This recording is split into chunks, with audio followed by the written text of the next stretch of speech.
Hi hello welcome to our channel. ఒక breaking news సామాజిక మాధ్యమాల్లో తిరుగుతున్నది. లావణ్య అనే అమ్మాయిని హైదరాబాద్ పోలీసులు నాసిక్లో డ్రగ్స్ కేసులో అరెస్ట్ చేసినట్టు వార్తలు వస్తున్నాయి. అయితే ఈ లావణ్య అనే అమ్మాయి ఏపీ ముఖ్యమంత్రి జగన్మోహన్ రెడ్డి గారి కూతురు ఫ్రెండ్ అని చెప్పి ఒక వార్త వస్తుంది. కాదు సినిమా ఇండస్ట్రీలో ఒక ప్రముఖ హీరో గర్ల్ ఫ్రెండ్ అని చెప్పేసి మరికొన్ని వార్తలు వస్తున్నాయి. అసలు ఎవరు ఈ లావణ్య అనే అమ్మాయి, ఎందుకు డ్రగ్స్ కేసులో అరెస్ట్ అయింది? పూర్తి వివరాలు మనం శ్రవణ్ కుమార్ గారిని అడిగి తెలుసుకుందాం.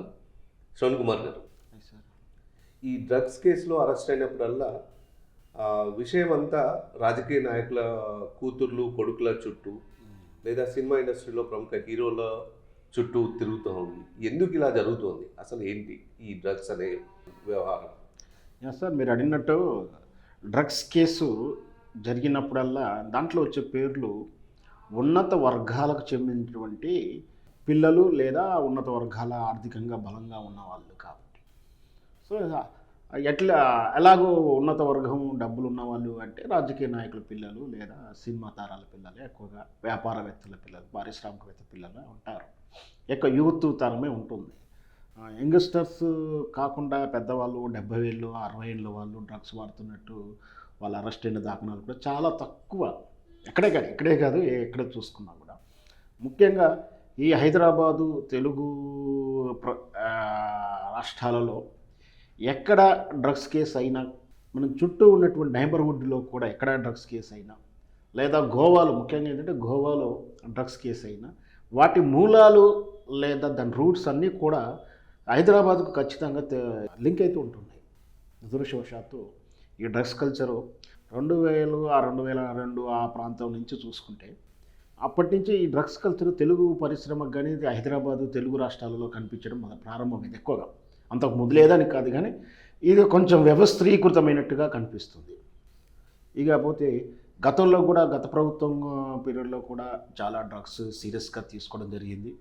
ఇప్పుడు రేవంత్ రెడ్డి గారు తీసుకున్నారు. ఇప్పుడు రేవంత్ రెడ్డి ఒక్కరేం తీసుకోలేదు. గత కాల పాలనలో కూడా దాన్ని సీరియస్గా తీసుకొని దాని రూట్ లెవెల్లో వెళ్ళి అసలు ఎవరెవరికి సంబంధాలు ఉన్నాయో చూస్తే ఎక్కువ శాతం తెలుగు సినిమా ఇండస్ట్రీ వాళ్ళకే ఉన్నాయి.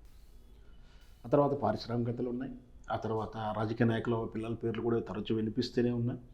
యాదృచ్ఛికంగా ఇప్పుడు కూడా జరిగిన దాంట్లో కూడా మళ్ళీ అదే రాజకీయ నాయకుల పేర్లు లేదా సినిమా తారల పేర్లు వినిపిస్తుంది. జరిగిన సంఘటన ఏంటంటే, నార్సింగ్ పోలీసులకు డ్రగ్స్ సమాచారం పకడ్బందీగా అందడంతో వాళ్ళు రైడ్ చేస్తే, లావణ్య అనే అమ్మాయి దగ్గర ఇంట్లో రైడ్ చేస్తే ఆమె హ్యాండ్ బ్యాగ్లో 4 గ్రాముల MDMA అని ఒక డ్రగ్స్ తాలూకు కెమికల్ డ్రగ్స్ తాలూకు 4 గ్రాముల అంత డ్రగ్స్ అయితే స్వాధీనం చేసుకున్నారు.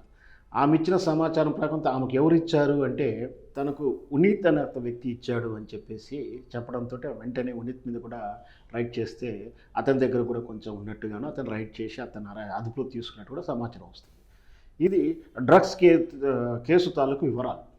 కానీ ఇక్కడ 2 రకాలైనటువంటి కోణంలో ప్రచారం జరుగుతుంది. ఒకటి ఏంటంటే, ఈ డ్రగ్స్ కేసు జరిగింది వాస్తవం, ఆ లావణ్య అనే అమ్మాయిని అరెస్ట్ చేయడం వాస్తవం. అయితే దీన్ని సోషల్ మీడియాలో తమకు అనుకూలంగా రకరకాలుగా మలుచుకోవడంలో ఈ సోషల్ మీడియా ట్రోలర్ అనొచ్చు లేదా పని పాట లేని పార్టీ కార్యకర్తలు దాన్ని పోలరైజ్ చేసుకుంటూ ఇప్పుడు అనూహ్యంగా ఈ లావణ్యారెడ్డి అనే అమ్మాయి జగన్మోహన్ కూతురైన వర్షారెడ్డికి రూమ్మేటు ఫారెన్లోనే. ఆ రూమ్మేటు అలా వస్తూ ఇండియాకు వస్తూ గోవా నుంచి వచ్చి ఈమెను అరెస్ట్ చేశారు అంటూ ఎక్కడా సంబంధం లేదు. ఈ లావణ్యకు కానీ ఈ జగన్మోహన్ రెడ్డి కానీ వర్షారెడ్డికి కానీ ఏం సంబంధం లేదు. కేవలం ప్రాపగండం చేయడం కొరకే ఈ విధంగా తప్పుడు కథను క్రియేట్ చేసి వైరల్ చేస్తున్నారని భావించవచ్చు. నిజంగా అలాంటి సంబంధాలు ఉంటే విచారణ అధికారులు చెప్పాలి కదా.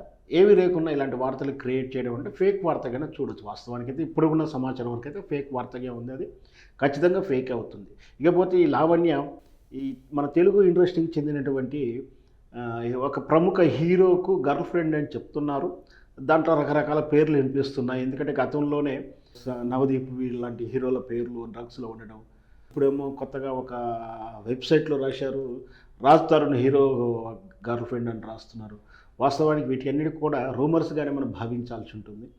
ఇకపోతే ఈమె ఒక మ్యూజిక్ టీచర్ అని మాత్రం తెలుస్తుంది. మరి ఈమెకు ఎందుకు డ్రగ్స్ సప్లై చేస్తుందా లేదా ఈమె కన్జ్యూమ్ చేస్తుందా అనే విషయాన్ని బట్టి కేసు తీవ్రత ఉంటుంది. శ్రవణ్ కుమార్ గారు, ఇట్లాంటి డ్రగ్స్ కేసు రిపీట్ అవ్వకుండా ఉండాలి అని అంటే ప్రభుత్వ పరంగా ఎలాంటి చర్యలు తీసుకోవాల్సి ఉంటుంది అంటారు? వాస్తవానికి డ్రగ్స్ ఇది కేసు చాలా కఠినమైన చట్టాలు సెక్షన్స్ ఉన్నాయి, కానీ అమలులో కొన్ని వ్యత్యాసాలు లేదా కొంచెం ఇబ్బందికరమైన పరిస్థితులు ఉన్నాయి.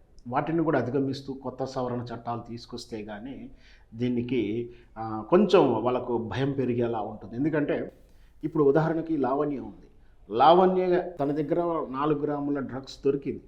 ఈమె విక్టిమ్గా చూసినప్పుడు కేసు తీవ్రత తక్కువగా ఉంటుంది. అంటే ఆమె కన్జ్యూమ్ చేస్తే ఆమె వాడడంలో తప్పు లేదని కాదు, శిక్ష చాలా తక్కువగా ఉంటుంది. ఆమె వాడితే ఈమె బాధితురాలు, పాపం డ్రగ్స్కి ఏదో అడిక్ట్ అయిపోయింది అని బాధితురాలుగా చూస్తుంది. కానీ ఈ బాధితురాలు చూడొద్దు, ఈమె కూడా నేరస్తురాలుగా చూడాలి.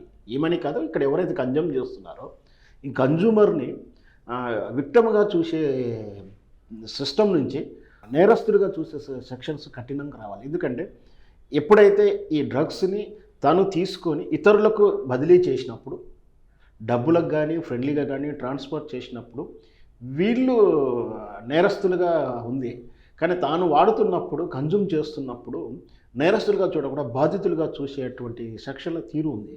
సో వీళ్ళు వాడినా లేదు, తన దగ్గర పెట్టుకున్నా లేదు, తను ఇతరులకు డబ్బులకు కానీ ఫ్రీకి కానీ ఏది ఇచ్చినా కూడా నేరమే. అన్నిటికీ సమానమైన సెక్షన్లు, కఠినమైనటువంటి శిక్షలు ఉంటాయని తరహా వస్తే ఇంకొంచెం భయం పెరుగుతుందేమో అని ఆలోచన. ఎందుకంటే ఇప్పుడు వీళ్ళు కేసులో అరెస్ట్ అయిన తర్వాత నేను కన్జ్యూమర్ని అని చెప్పి డిఫెన్స్ చేస్తున్నారు.